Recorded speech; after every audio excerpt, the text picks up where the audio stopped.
ГСП онлайн. Городские новости сейчас.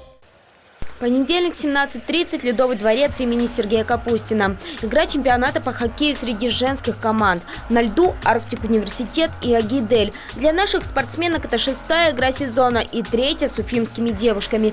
Первые 2 Арктик, к сожалению, болельщиков не выиграл. Эта игра начинается обнадеживающе. Первый период заканчивается 0-0. После 2 предыдущих поражений только это уже кажется успехом. Но соперник собирается, и уже в начале 2-го тайма Екатерина Смоленцева из Агидели забивает первую шайбу. Не проходит и минуты 3-го периода, как у этой команды уже 2 очка. Но у наших спортсменок все же появляется возможность отыграться. За агрессию соперниц Арктик получает шанс забить штрафной. Счет разбавлен Фанузой Кадировой 2-1.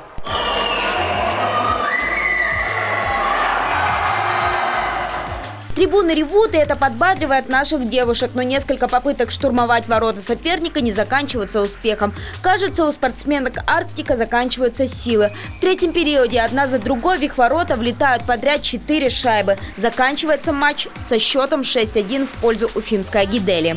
Игра полностью давалась. Первые 2 периода хорошо девчонки отыграли. Но в 3-м периоде немножко соперник нас переломил и получили быстрые шайбы. Будем анализировать ошибки, исправлять ошибки. И будет у нас перед следующим туром у нас 3 недели подготовки, на которых будем плодотворно готовиться. Следующую игру наши девушки проведут на выезде 3, 4 и 6 октября. Арктик Университет сыграет с «Динамо» в Санкт-Петербурге. После их ждет очередная домашняя серия с «Бирюсой» из Красноярска.